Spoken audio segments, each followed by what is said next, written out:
ఎట్లా ఉంది బాబాయ్ జూబ్లీహిల్స్ బై ఎలక్షన్స్ ఎవరు గెలిచారు? ఇక్కడ మంచి స్పందన ఉంది ఉమ్, మాగంటి సునీత గారికి. ఉమ్, భర్త చనిపోయిన తర్వాత ఒక మంచి సానుభూతి ఆమె పైన చూపిస్తున్నారు. ఎందుకంటే మేము ఇక్కడ క్లస్టర్ 7 ఏరియాలో తిరుగుతున్నాం కాబట్టి సామాన్య ప్రజానికం అంతా మాగంటి సునీత వైపే ఉంది. అయితే ఏంటంటే మొట్టమొదటిసారిగా నేను ఈ క్లస్టర్ 7 మారుతినగర్ నివాసులందరికీ దీపావళి శుభాకాంక్షలు తెలియజేసుకుంటూ, ఎందుకంటే మాగంటి సునీత గారు కార్యకర్తలు పనిచేస్తున్నప్పుడు వారు ఇస్తున్నటువంటి స్పందన మేము వివరించలేం. ఎందుకంటే ఆమె పైన అంత సింపతి పెరిగి ఓట్లు ఈ క్లస్టర్ 7లో దాదాపు మేము అనుకుంటున్నాం ఎక్కువ మెజారిటీ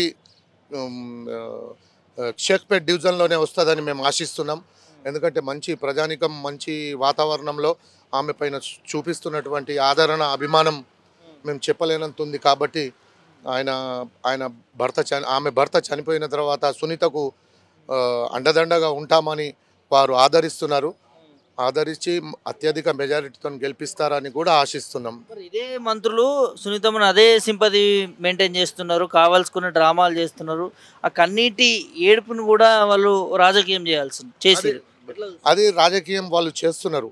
ఎందుకంటే వాళ్ళు రాష్ట్ర ప్రభుత్వం 2.5 సంవత్సరాలు అయింది. వాళ్ళ వైఫల్యాలే మాకు విజయం అందిస్తుంది. మరి వాళ్ళు ఎంత మాగంటి సునీత పైన విమర్శలు చేస్తే అది మాకు బ్రహ్మాస్త్రం లెక్క ఉంటుంది.